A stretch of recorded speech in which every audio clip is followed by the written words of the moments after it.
그 남은 사람들이 이르되 가만두라, 엘리야가 와서 그를 구원하나 보자 하더라.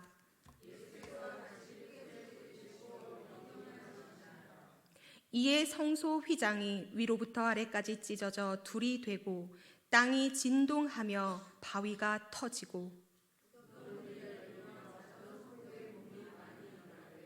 예수의 부활 후에 그들이 무덤에서 나와서 거룩한 성에 들어가 많은 사람에게 보이니라. 함께 읽겠습니다. 백부장과 및 함께 예수를 지키던 자들이 지진과 그 일어난 일들을 보고 심히 두려워하여 이르되 이는 진실로 하나님의 아들이었도다 하더라. 아멘. 우리 생명 팔속 모두 나오셔서 함께 특송해 주시겠습니다.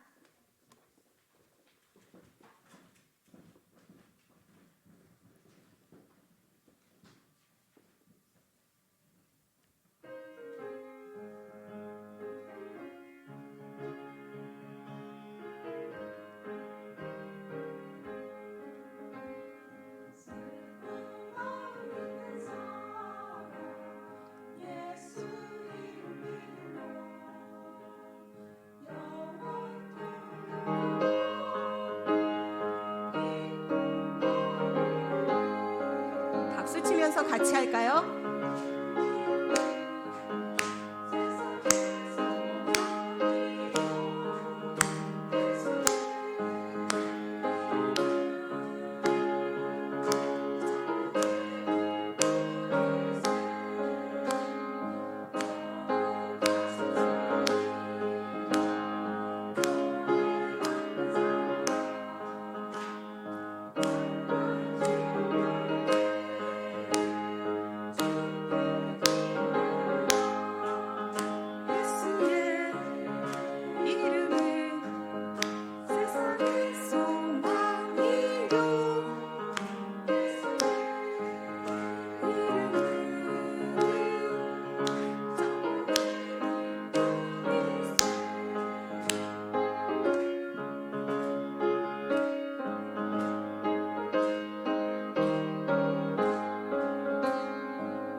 아멘.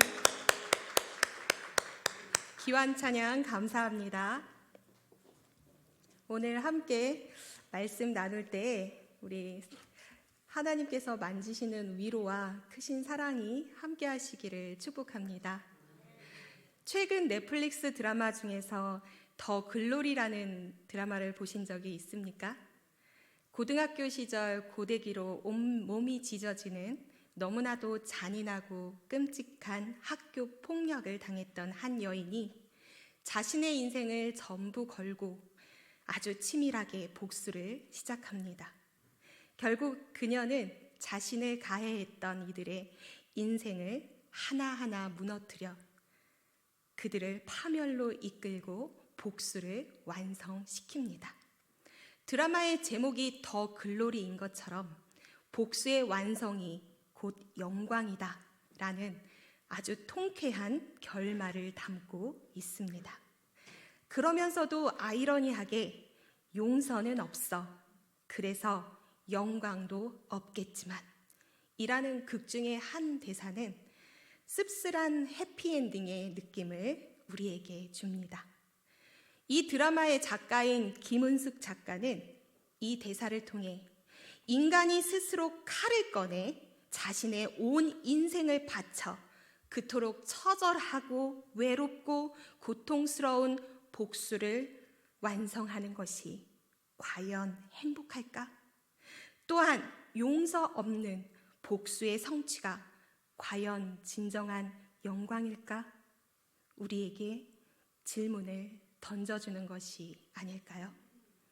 여러분이 극중의 주인공이라면 어떤 선택을 하시겠습니까? 과연 예수님이시라면 어떻게 하셨을까요? 저는 이번 설교를 준비하면서 눈시울이 뜨거워지는 순간들이 있었습니다. 오늘 이 시간 여러분들과 함께 제가 받았던 은혜를 고스란히 나누고 싶습니다. 만일 줄거리가 알려지지 않은 채로 요즘 젊은이들이 많이 쓰는 스포라는 말처럼 스포되지 않은 드라마로 우리가 마태복음을 읽는다면 여러분은 어떤 결말을 기대하시겠습니까? 오늘 저와 마태복음 전체를 한 편의 드라마를 보듯 발단, 전개, 위기, 절정, 결말의 단계로 전체를 살펴보는 시간을 갖고자 합니다. 발단, 고대하던 메시아. 마태복음 1장은 예수님의 족보로 시작합니다. 왜일까요? 이전 구약의 선지자들은 끊임없이 메시아가 올 것을 예언했습니다. 그리고 당시 시대적으로 유대는 로마의 압제를 받는 식민지 상황이었고 그들을 구원할 메시아, 시대적으로 그러한 시대에서 로마를 물리치고 이 땅에 새로운 하나님 왕국을 세울 새 왕을 고대했습니다.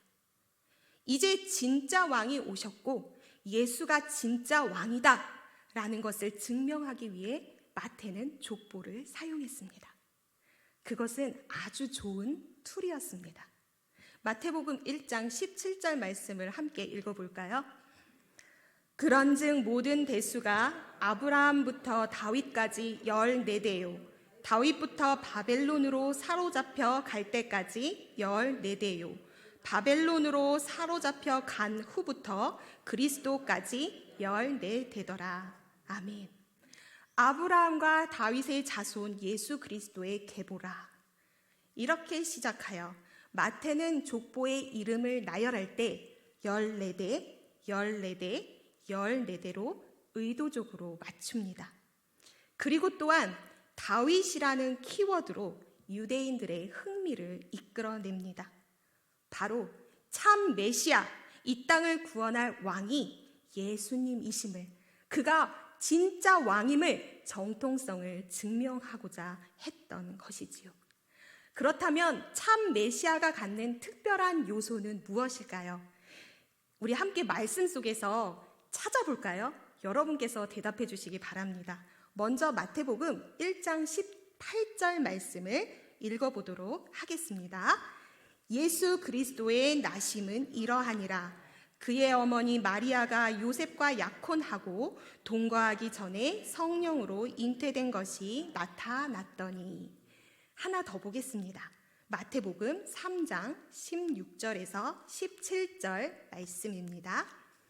예수께서 세례를 받으시고 곧 물에서 올라오실새 하늘이 열리고 하나님의 성령이 비둘기같이 내려 자기 위에 임하심을 보시더니 하늘로부터 소리가 있어 말씀하시되 이는 내 사랑하는 아들이요 내 기뻐하는 자라 하시니라.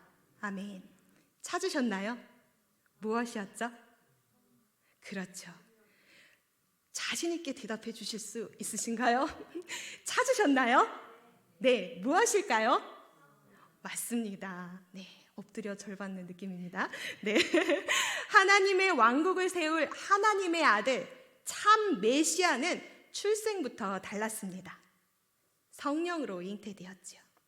그리고 하나님께서 그의 아들의 사역을 준비하는 세례, 그 바로 준비 단계였던 세례에서는 우리는 성령 충만함을 입은 하나님의 아들을 만나볼 수 있었습니다. 자, 이어서 4장에서는 예수님이 마귀에게 시험을 받으러 광야로 가시는 장면이 이어집니다. 그런데 예수께서 시험을 받으러 가셨다라는 말 앞에 어떤 말이 기록되어 있는지 아십니까? 성령에 이끌려. 너무 멋지십니다. 잘 대답해 주셨습니다. 그렇습니다. 성령으로 충만해진 메시아, 성령의 이끌림을 받아 어려운 시험도 능히 통과하심으로 모든 사역을 이루기 위한 준비를 마치심을 우리가 볼 수 있습니다. 그리고 예수님은 본격적으로 천국 복음을 전파하시기 시작합니다. 전개, 메시아의 활발한 사역. 마태복음 4장 23절 말씀 큰 소리로 함께 읽어보겠습니다. 예수께서 온 갈릴리에 두루 다니사 그들의 회당에서 가르치시며 천국 복음을 전파하시며 백성 중에 모든 병과 모든 악한 것을 고치시니. 네, 모든 약한 것을 고치시니. 예수님의 사역은 지금 읽어본 것처럼 가르침, 복음 전파, 그리고 병 고침, 이렇게 크게 나누어집니다. 그 중에서도 마태는 예수님의 사역을 특별히 가르침의 사역에 집중하여 표현합니다. 이러한 예수님의 대부분의 사역이 이루어진 곳은 바로 갈릴리였는데 우리가 조금 전에 읽어봤죠. 갈릴리 지역은 특히 갈릴리와 북부와 남부 중에서 남부 지역은 바다를 끼고 있어서 수산업이 활발하고 비옥한 옥토를 가지고 있었습니다. 그래서 올리브와 또한 곡물이 많이 재배되어 당시 특산물로 명성을 얻어 이를 수출하는 부유층들이 밀집해서 사는 지역이었습니다. 마태복음은 갈릴리를 근거로 한 부유한 도시 공동체였음을, 그런 성향을 그대로 드러냈음을 우리가 알 수 있습니다. 이러한 분위기를 우리가 말씀의 한 구절에서도 엿볼 수 있는데요. 가난한 자는 복이 있나니 라는 구절에 마태는 심령이 가난한 자는 복이 있나니 라고 심령이라는 말을 더 첨가합니다. 왜 그랬을까요? 비교적으로 부유한 자들이 많은 공동체의 특성상 경제적으로 가난한 자만 복이 있다는 말은 마음에 불편했을 것입니다. 그래서 마태는 심령이를 첨가하여 말씀을 좀 완화한 것이 아닐까, 이런 생각을 우리가 해볼 수가 있습니다.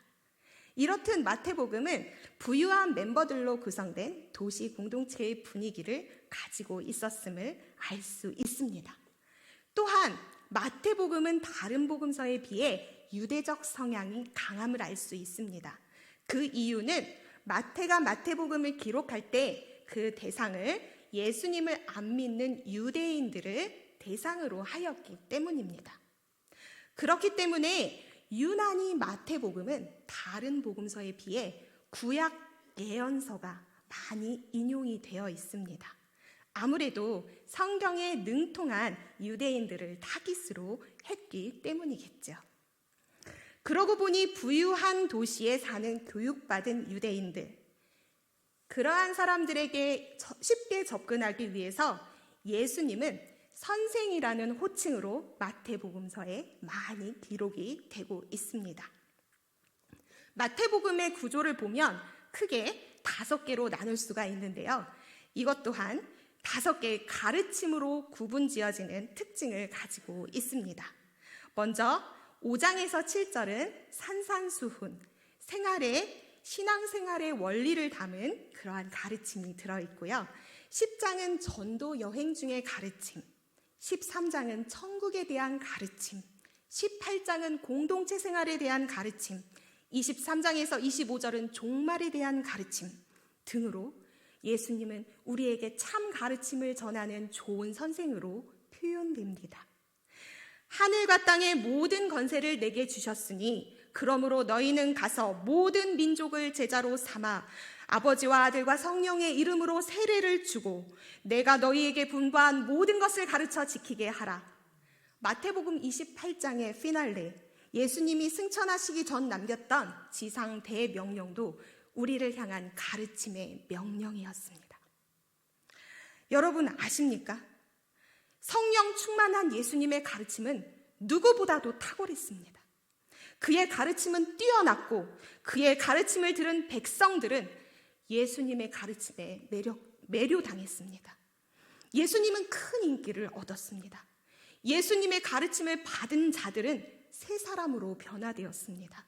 세상 왕국에서 가지고 있는 세상 가치관이 아니라 이제 하나님 왕국으로 초대되어 새로운 가치관을 가지고 하나님 나라 예수님을 따랐습니다.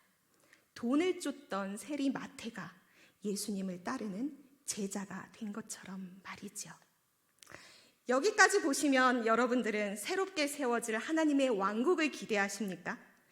새로운 왕국의 진짜 왕은 예수님이 되실 거라는 기대가 생기십니까? 예수님의 가장 최측근에 있는 제자들도 그것을 기대했습니다.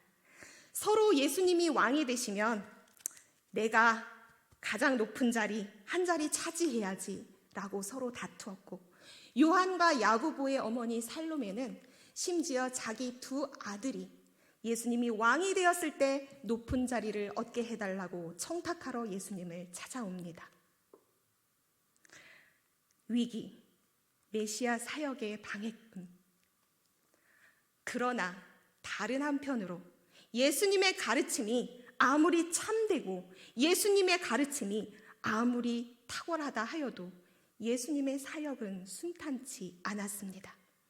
주인공 옆에는 항상 악역이 있다라는 말을 아십니까?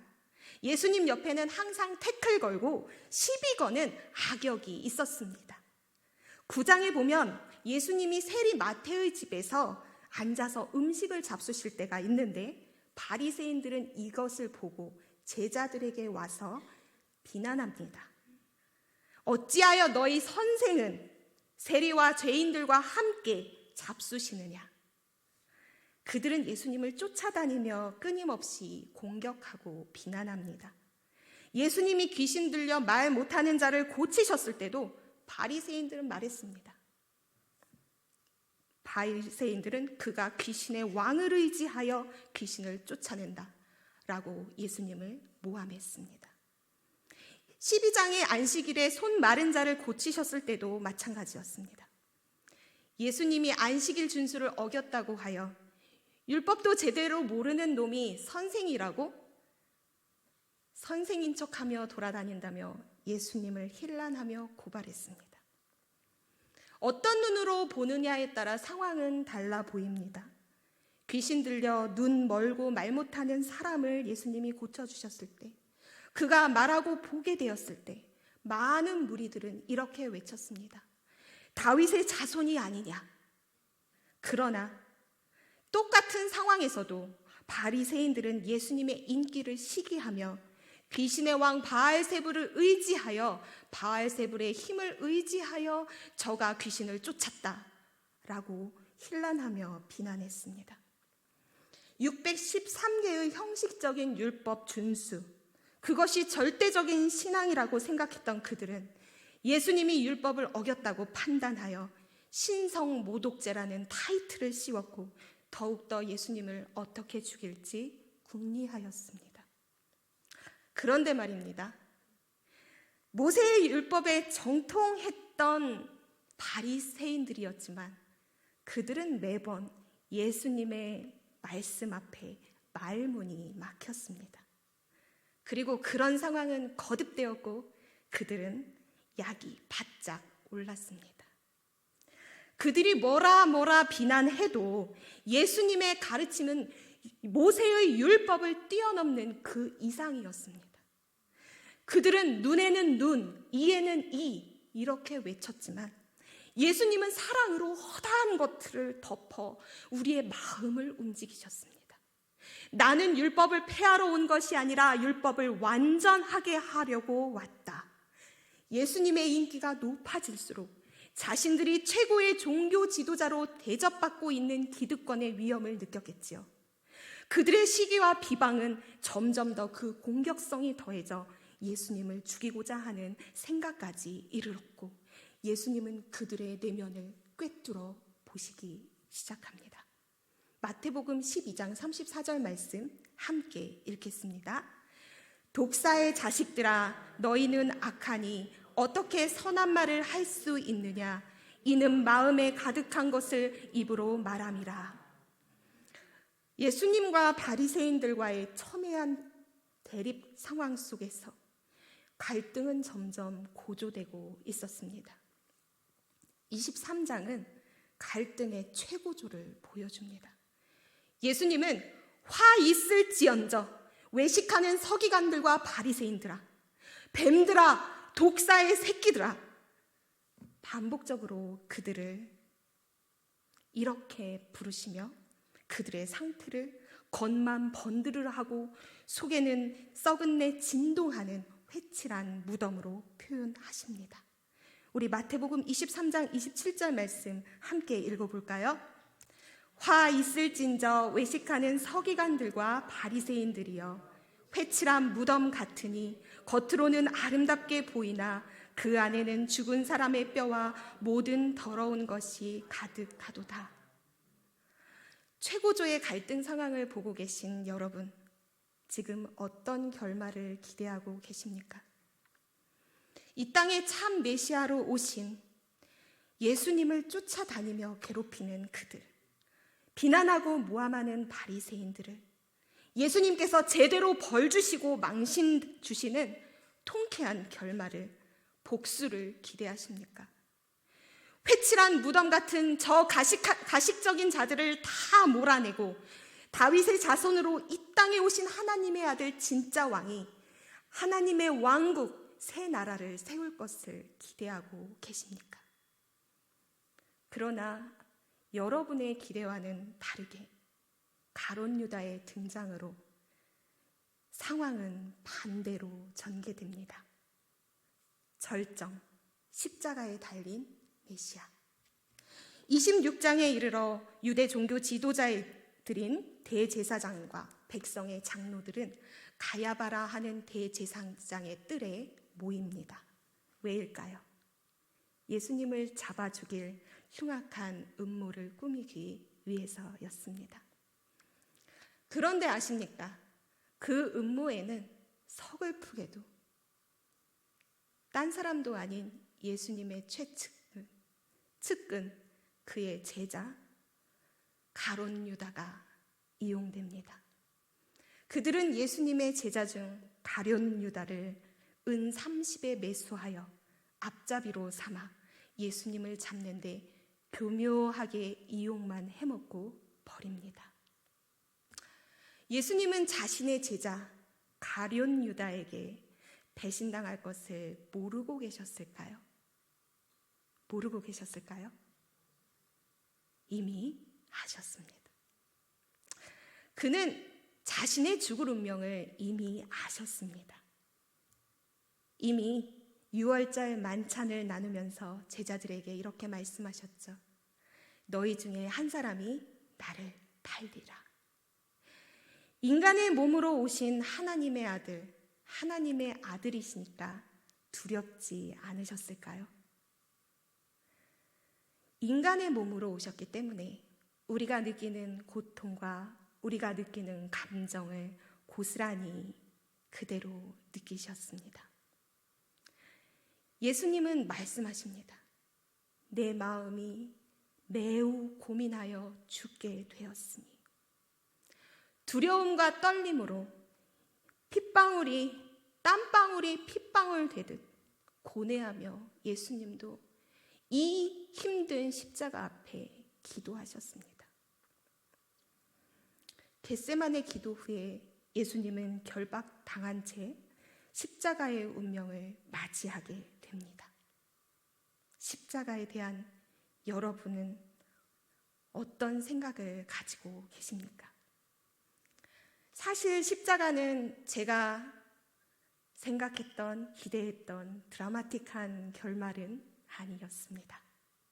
마치 도살장에 끌려가는 양처럼 아무런 저항 없이, 아무런 변명 없이 끌려가는 그 예수님의 모습. 사람들이 예수님의 얼굴에 침 뱉으며 손가락질하며 주먹으로 때리고 손바닥으로 때리며 그리스도야, 우리에게 선지자 노릇 해보시지.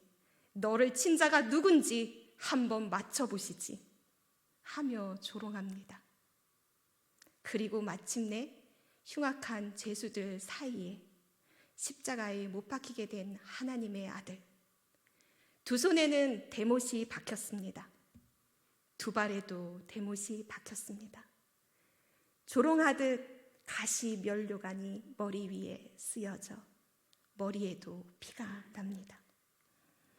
너무나도 초라해 보이는 하나님의 아들, 모든 것을 체념한 듯 고개를 떨군 채 십자가에 달려있는 메시아. 그 모습을 보고 지나가는 사람들은 온갖 욕과 저주를 퍼부어댑니다. 마태복음 27장 39절에서 40절 말씀 함께 읽어볼까요? 지나가는 자들은 자기 머리를 흔들며 예수를 모욕하여 이르되 성전을 헐고 사흘에 짓는 자여, 내가 만일 하나님의 아들이여든 자기를 구원하고 십자가에서 내려오라 하며. 어디 십자가에서 내려오나 보자. 어디 스스로 구원하나 보자. 손가락질하는 그들을 향해 아직도 여러분은 통쾌한 복수의 한 방을 기대하십니까? 그 많은 이적과 기적을 일으키셨던 예수님의 신적 능력은 어디로 갔을까요? 십자가 위에서는 nothing happened. 아무 일도 일어나지 않았습니다. 그 모습을 머릿속에 그려보십시오. 더 글로리, 영광의 십자가로 보입니까? 그저 우리의 눈에는 흉악한 죄수들이 처형당하는 장소인 굴욕의 십자가에 달린 실패한 메시아로 보이지는 않습니까? 그래도 아직 뭔가 반전이 있겠지 기대하고 계시지요? 마태복음 27장 45절에서 50절, 오늘 읽은 말씀입니다. 함께 읽어보겠습니다. 제6시로부터 온 땅에 어둠이 임하여 제9시까지 계속되더니 예수께서 크게 소리질러 이르시되 엘리 엘리 라마 사박다니 하시니 이는 곧 나의 하나님 어찌하여 나를 버리셨나이까 하는 뜻이라. 거기 섰던 자 중 어떤 이들이 듣고 이르되 이 사람이 엘리야를 부른다 하고, 그 중에 한 사람이 곧 달려가 해면을 가져다가 신 포도주에 적시어 갈대에 깨어 마시게 하거늘, 그 남은 사람들이 이르되 가만두라, 엘리야가 와서 그를 구원하나 보자 하더라. 예수께서 다시 크게 소리 지르시고 영혼이 떠나시니라. 아멘. 그렇게 아무런 반전이 없이 처절히 죽어가는 왕을 보십시오. 예수님은 숨을 거두셨습니다. 도대체 왜 그러셨을까요? 하나님은 왜 또 당신의 아들이 죽어가는 모습을 보시며 침묵만 하고 계셨을까요? 이렇게 끝나버린 십자가, 그 십자가의 죽음이 영광의 십자가라는 말이 이해가 되십니까? 십자가, 영광, 이 절대 어울리지 않는 두 단어가 주는 역설적인 상황이 여러분은 이해가 되십니까? 결말, 더 글로리, 사랑의 완성. 여러분은 어떻습니까? 제가 기대했던 결말은 사실 더 글로리의 드라마, 더 글로리의 복수의 완성처럼 십자가에서 내려와 자신을 저주했던 이들에게 통쾌한 복수를 날리고 스스로 구원하는 힘있는 메시아, 세상 권세를 멸하며 호령하고 군림하는 강력한 세상 왕국의 왕이었던 것 같습니다. 그러나 예수님이 이루고자 하셨던 것은 세상 왕국의 성취가 아니었습니다. 그것은 하나님 왕국의 완성이며 십자가 위에서의 사랑의 완성이셨습니다. 우리는 예수님의 마지막 절규에서 그 해답을 찾을 수가 있습니다. 엘리 엘리 라마 사박다니, 나의 하나님 어찌하여 나를 버리셨나이까. 이것은 시편 22편 1절 메시아의 고난에 대한 예언의 성취였습니다. 내 하나님이시여 어찌 나를 버리셨나이까. 십자가는 바로 이전부터 약속하셨던 하나님의 예언의 성취였습니다. 고통의 십자가 위에서 예수님은 예언을 성취하셨습니다. 이 땅에 오신 하나님의 아들이 약속된 진짜 왕이었습니다. 그리고 세상의 가치관으로는 도저히 이해할 수 없는 모습으로 그 왕은 십자가를 지셨습니다. 우리의 무거운 죄를 몸소 대신 지시고 하나님의 진노의 무게를 홀로 감당하셨습니다. 그 순간 그 무게가 너무 견디기 힘들어서 예수님은 하나님께 버림받았다고 처절히 느끼시며 고통스러워 하셨습니다. 그럼에도 불구하고 왜 그 십자가를 피하지 않으셨는지 여러분은 그 이유를 진정 알고 계십니까? 그것은 날 위한 구원의 방법이었습니다. 그것은 날 위한 사랑의 완성이었습니다. 그의 구원하는 방법은 누구를 향해 칼을 겨누는 복수의 완성이 아니라 죽기까지 자신을 내어주는 사랑의 완성이었으니까요. 예수님은 그렇게 십자가 위에서 물과 피를 온전히 다 쏟으시고 그리고 그 사랑을 완성하셨습니다.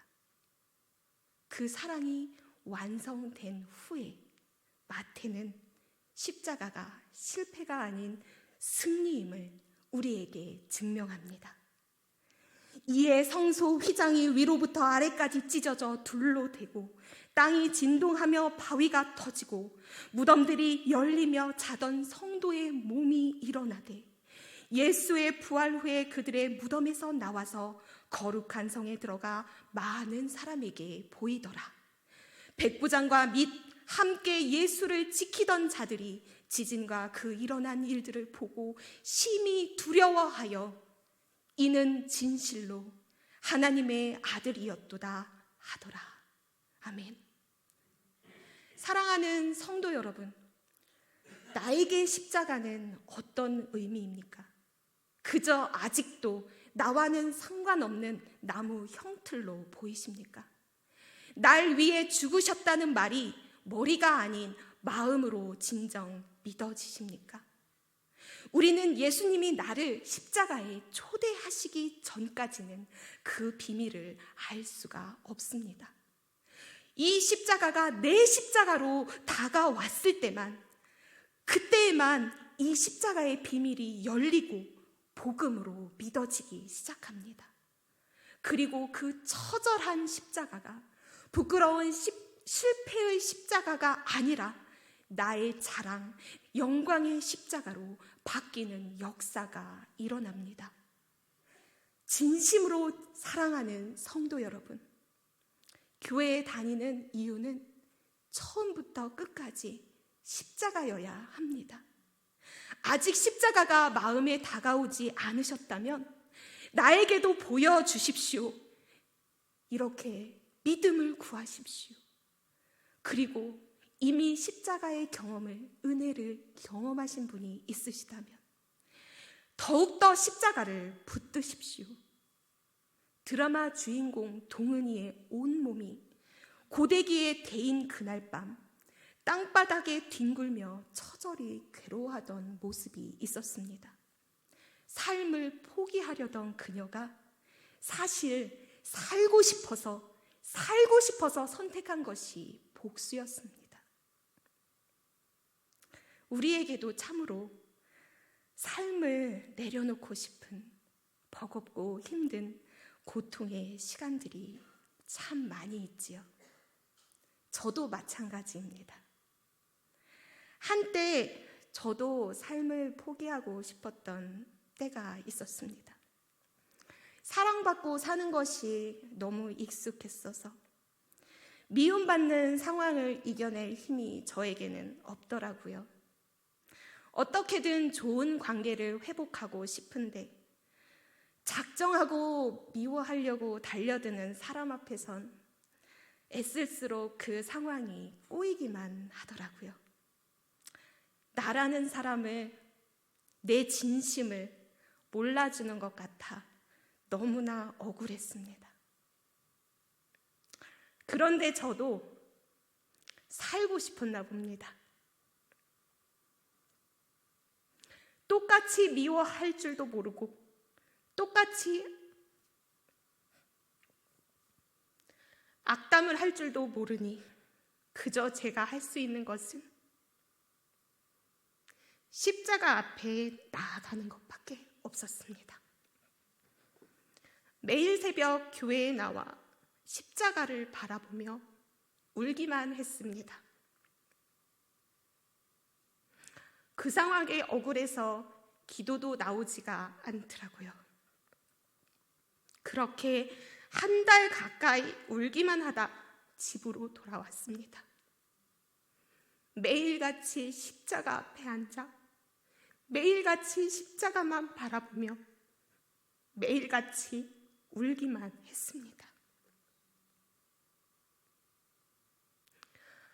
그런데 어느 날 너무나도 또렷이 주님의 음성이 내 마음에 들렸습니다.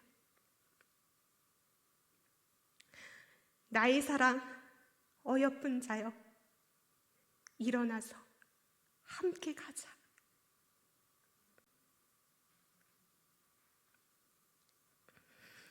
나의 사랑, 그렇구나.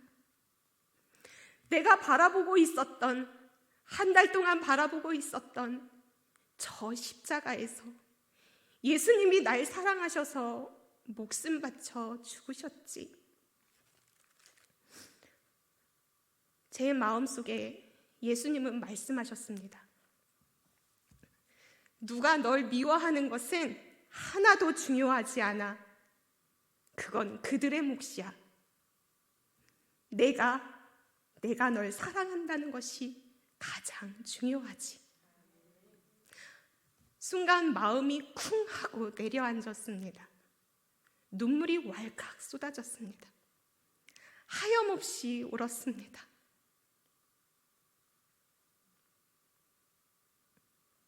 그러다가 다시 일어날 힘이 생겼습니다. 무릎을 짚고 다시 일어섰습니다. 이제 주님과 함께 새롭게 시작할 제 인생의 행복을 한 걸음 한 걸음 걸어갈 수 있을 것 같았습니다.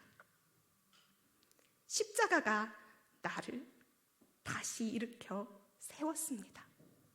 십자가가 나를 다시 걷게 하였습니다. 엉망으로 무너진 나를 다시 세워주시고 내 한숨을 노래로 바꿔주시고 공허하고 텅 빈 내 마음의 따뜻한 위로로 채워주셨던 그 사랑, 주님이 죽으셨던 십자가가 나를 새롭게 살리는 힘, 소망, 생명이 되었습니다. 이사야 53장 5절 말씀 우리 함께 읽어볼까요? 이 시간 우리라는 말 대신에 나를 넣어 함께 고백하기 원합니다. 그가 찔림은 나의 허물 때문이요 그가 상함은 나의 죄악 때문이라. 그가 징계를 받음으로 내가 평화를 누리고 그가 채찍에 맞음으로 내가 나음을 받았도다. 아멘.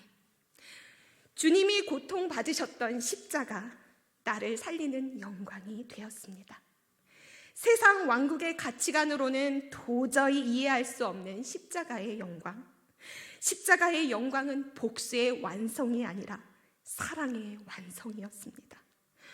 그것은 바로 더 글로리, 진정한 영광이었습니다.